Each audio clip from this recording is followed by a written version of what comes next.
Assalamualaikum warahmatullahi wabarakatuh. Halo teman-teman, perkenalkan nama saya Putri Endahyani, NIM 85683036. Saya dari Prodi S1 Pendidikan Guru Sekolah Dasar UPJJ UT Bengkulu. Dengan dosen pembimbing Ibu Astrid Alif Kalaila SPD MSc. Baiklah, saya di sini ingin melakukan tugas praktik guna menuntaskan mata kuliah SPGK 4107 Pratikum IPA di SD dengan judul Simbiosis. Baiklah, adapun tujuan dari saya melakukan praktik ini adalah yang pertama itu untuk mengamati simbiosis parasatisme di lingkungan sekitar. Yang kedua yaitu untuk mengamati simbiosis komensalisme di lingkungan sekitar, dan yang ketiga yaitu untuk mengamati simbiosis mutualisme di lingkungan sekitar. Adapun alat dan bahan yang saya gunakan adalah pena, alat tulis dan lembar pengamatan, dan modul PDGK 4107, dan yang terakhir yaitu alam sekitar.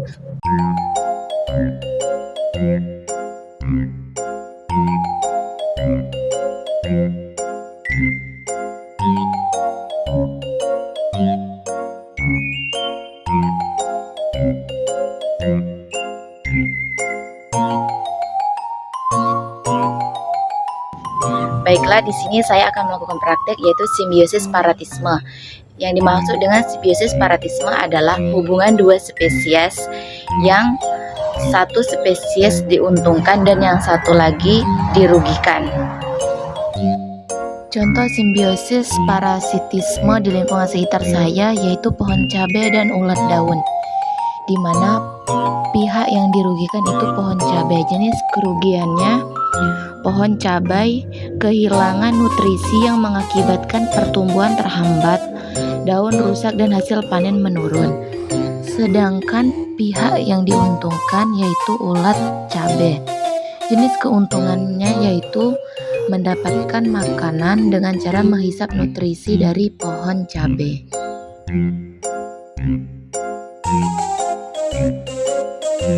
Contoh simbiosis parasitisme yang kedua yaitu pohon terong dan serangga, di mana pihak yang dirugikan itu pohon terong. Jenis kerugiannya adalah menimbulkan bintik-bintik pada daun dan menyebabkan daun kering atau melengkung. Sedangkan pihak yang diuntungkan yaitu serangga. Jenis keuntungannya adalah serangga dapat menghisap cairan daun, terutama pada permukaan di atas. Contoh ketiga simbiosis parasitisme di lingkungan sekitar yaitu pohon pisang dan ulat penggulung, di mana pihak yang dirugikan itu pohon pisang. Jenis kerugiannya adalah daun rusak, proses fotosintesis terganggu dan pertumbuhannya terhambat. Sedangkan pihak yang diuntungkan yaitu ulat penggulung, karena memakan daun pisang sebagai sumber makanan dan menggunakan daun yang digulung sebagai tempat tinggal.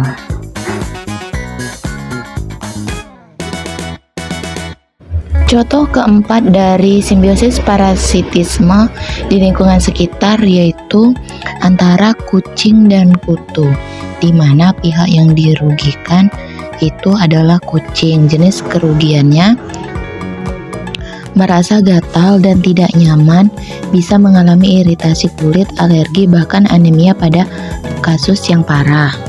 Sedangkan pihak yang diuntungkan yaitu kutu, yang mana kutu hidup di bulu kucing dan menghisap darahnya sebagai makanan.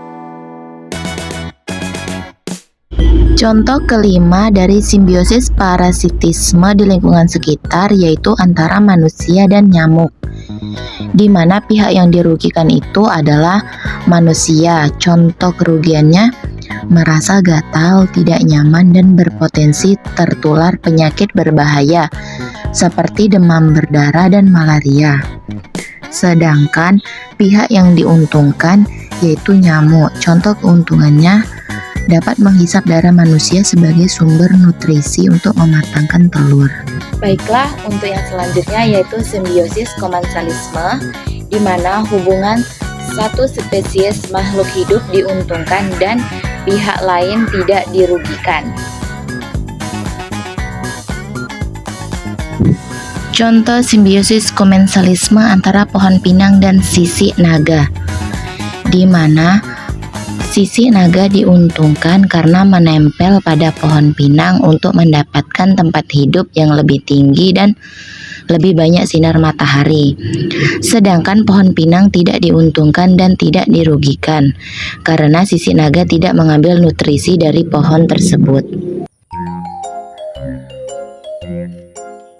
Contoh kedua, simbiosis komensalisme antara pohon sawit dan tumbuhan paku, yang mana tumbuhan paku diuntungkan karena menempel di pohon sawit untuk mendapatkan tempat hidup yang lebih tinggi dan memperoleh lebih banyak sinar matahari.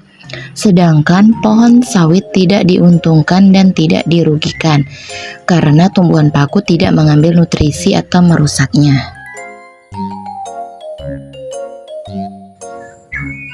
Baiklah, untuk yang ketiga yaitu simbiosis mutualisme, yaitu hidup bersama antara dua spesialis makhluk hidup yang mana kedua makhluk hidup ini mendapatkan keuntungan.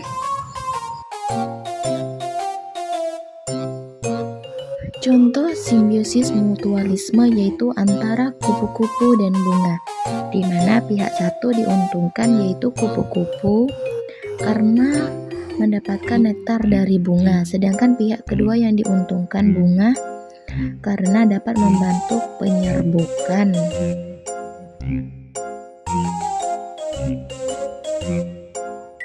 Contoh simbiosis mutualisme yaitu antara cacing dan tanaman, di mana pihak satu diuntungkan yaitu tanaman karena cacing tanah memperbaiki struktur tanah, meningkatkan aerasi dan drainase, serta menyediakan nutrisi dari kotorannya yang kaya unsur hara. Sedangkan pihak kedua yang diuntungkan cacing karena mendapatkan sumber makanan berupa sisa-sisa bahan organik di dalam tanah yang berasal dari tanaman seperti daun yang gugur dan akar yang membusuk.